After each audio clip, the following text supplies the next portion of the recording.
मेरा ये channel subscribe करें और मेरे हर अपडेट आपको मिले इसके लिए बेल आइकन जरूर दबाइएगा। झारखंड में वन क्षेत्रों में रहने वाले को वन अधिकार पट्टा देने के लिए 6 नवंबर से विशेष अभियान। झारखंड में वनों पर निर्भर लोगों को वन पट्टा देने के लिए राज्य सरकार 6 नवंबर से विशेष अभियान शुरू करेगी। सरकार ने इसे अबुआ वीर दिसोम वन अधिकार अभियान नाम दिया है। इसके तहत आदिवासी और वन क्षेत्रों में रहने वाले लोगों को व्यक्तिगत और सामुदायिक वन संसाधन वन अधिकार पट्टा मुहैया कराया जाएगा। इसके तहत उन्हें चिन्हित क्षेत्रों में खेती करने, वनोपजों पर आधारित आजीविका संबंधित कार्य करने का अधिकार हासिल होगा। मुख्यमंत्री हेमंत सोरेन ने कहा है कि राज्य सरकार वन पट्टा हासिल करने के योग्य हर व्यक्ति को उसका हक दिलाने के प्रति संकल्पित है। उल्लेखनीय यह है कि गांधी जयंती के अवसर पर 2 अक्टूबर को ही इस अभियान की औपचारिक घोषणा हुई थी और उस दिन राज्य के 30,000 से अधिक ग्राम सभाओं ने जल, जंगल और जमीन तथा इसके संसाधनों की रक्षा के लिए समर्पित और संगठित प्रयास करने की शपथ ली थी। वन अधिकार अधिनियम 2006 के तहत 3 से 18 अक्टूबर तक राज्य के वन क्षेत्रों में ग्राम, अनुमंडल एवं जिला स्तर पर वन अधिकार समितियों का गठन किया गया है। यह समितियां वन पर निर्भर लोगों और समुदाय के वन अधिकार पट्टा देने की अनुशंसा करेंगी। इस अभियान को सफल बनाने के लिए मोबाइल एप्लीकेशन एवं वेबसाइट भी लॉन्च की जा रही है। किसानों को 90% सब्सिडी पर मिलेंगे बीज, कैबिनेट को भेजा गया प्रस्ताव। झारखंड इस साल भी सूखे की मार झेल रहा है। ऐसे में किसानों को ज़्यादा परेशानी न हो, इसके लिए राज्य सरकार भी कई कदम उठा रही है। सरकार किसानों को 90% अनुदान पर बीज देने पर विचार कर रही है। इसके लिए एक प्रस्ताव कृषि निर्देशालय की तरफ से कैबिनेट को भेज दिया गया है। कैबिनेट से प्रस्ताव पास होते ही किसानों के बीजों का वितरण शुरू कर दिया जाएगा। रबी सीजन की शुरुआत तकरीबन हो चुकी है। ऐसे में कृषि विभाग का प्रयास है कि 2 सप्ताह के अंदर ही किसानों को बीज देना शुरू कर दिया जाए। बीज वितरण योजना के तहत इस बार भी किसानों को उन्नत नस्ल के बीज दिए जाएंगे। राज्य के किसानों ने सरसों, गेहूं और मसूर के बीज की मांग की है। इसके लिए बीज निगम को भी निर्देश भेज दिया गया है। अगर किसान अनुदान पर बीज लेना चाहते हैं तो उन्हें कृषि विभाग में रजिस्ट्रेशन कराना होगा। दरअसल हर साल कालाबाजारी के चलते किसानों के लिए बीजों की कमी पड़ जाती है। इसके कारण किसानों को पर्याप्त बीज नहीं मिल पाता है। यही वजह है कि इस बार विभाग ने रजिस्ट्रेशन के माध्यम से ही बीज वितरण करने का प्लान किया है। साथ ही बीज लेते समय OTP देना होगा ताकि असली लाभुकों को ही अनुदान पर बीज का लाभ मिल सके। प्राइवेट नौकरी के नाम पर बेरोजगारों को धोखा दे रहे मुख्यमंत्री। भाजपा प्रदेश महामंत्री एवं सांसद आदित्य साहू ने मुख्यमंत्री द्वारा मेदिनीनगर में ऑफर लेटर वितरण पर प्रतिक्रिया देते हुए कहा कि राज्य सरकार में आज लाखों पद खाली हैं। विद्यालयों में शिक्षक, कॉलेजों में प्राध्यापक, अस्पताल में चिकित्सक और नर्स, सरकारी कार्यालयों में कर्मचारी नहीं हैं। लेकिन मुख्यमंत्री इससे ध्यान भटकाने के लिए ऑफर लेटर के नाम पर मुख्यमंत्री युवाओं को नौकरी देने का नाटक कर रहे हैं। उन्होंने कहा कि प्रतिवर्ष 5 लाख नौकरी नहीं तो बेरोजगारी भत्ते के बड़े वायदे के साथ सत्ता पर बैठे हेमंत सोरेन अब 4 साल बीतने पर बेरोजगारी भत्ता से भी कम मासिक राशि पर पत्र वितरण कर रहे हैं। उन्होंने कहा कि ऐसे ऑफर लेटर वितरण कार्यक्रम के लिए मुख्यमंत्री जी करोड़ों रुपए विज्ञापनों पर खर्च कर रहे हैं। करोड़ों रुपए कार्यक्रम आयोजित करने में खर्च किए जा रहे हैं। यह कैसा ऑफर लेटर है जिसमें एक परिवार की दाल रोटी भी नहीं चलाई जा सकती?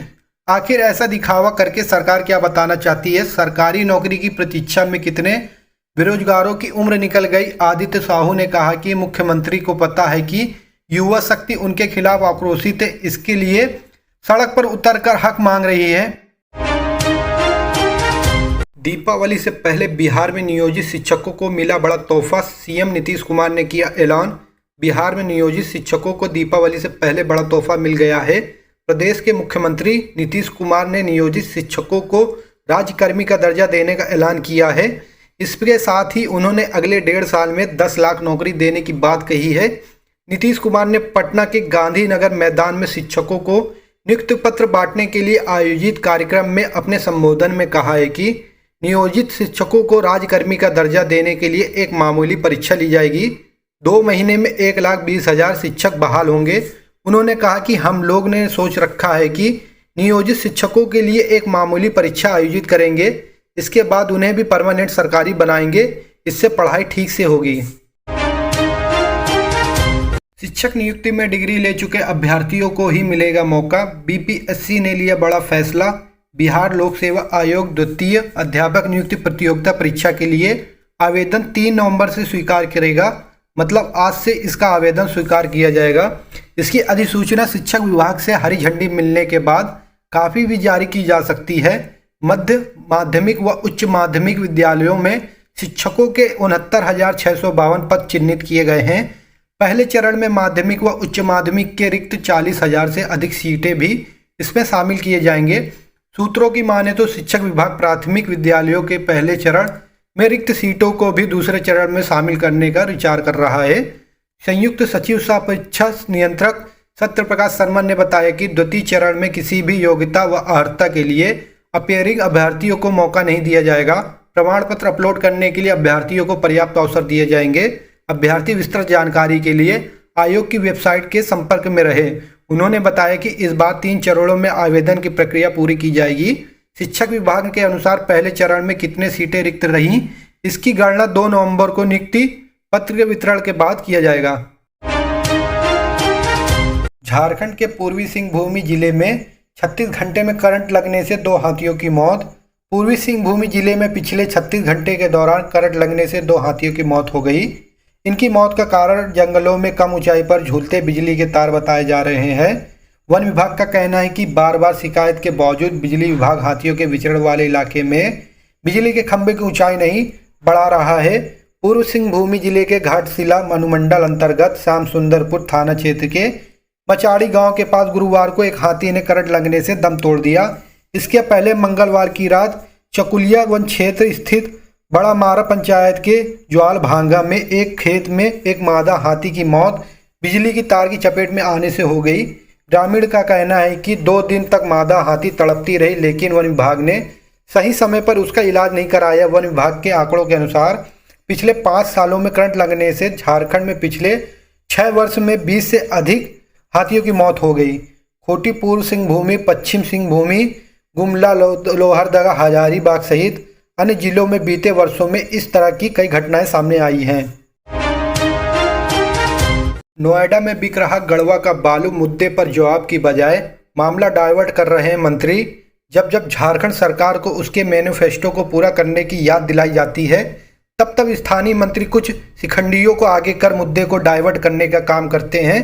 भाजपा के जिला उपाध्यक्ष राजीव रंजन तिवारी ने पार्टी कार्यालय में आयोजित पत्रकार वार्ता में कहा कि गढ़वा जिला सहित पूरे राज्य में बालू को लेकर अराजक स्थिति है। 4 सालों से बालू घाटों का टेंडर नहीं किया गया है। गढ़वा का बालू नोएडा में आसानी से मिल रहा है, लेकिन नदी के बगल में गांवों में ट्रैक्टर से ले जाने पर पुलिस उसे जब्त कर ले रही है।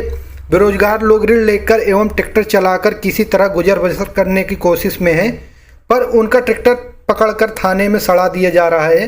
गढ़वा जिले के लोगों ने इतने महंगे दर पर कभी बालू नहीं खरीदा था। इस वजह से पीएम आवास के निर्माण की लागत यहाँ दोगुनी हो गई है।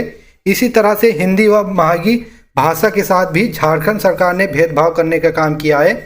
प्रतियोगी परीक्षा से इसे बाहर करने के बाद जब वे इसका विरोध करते हैं तो और इसमें सुधार की बात करते हैं तो झामुमो अपने 1-2 वेतनभोगी लोगों को आगे कर मुद्दा बदलने का काम करती है।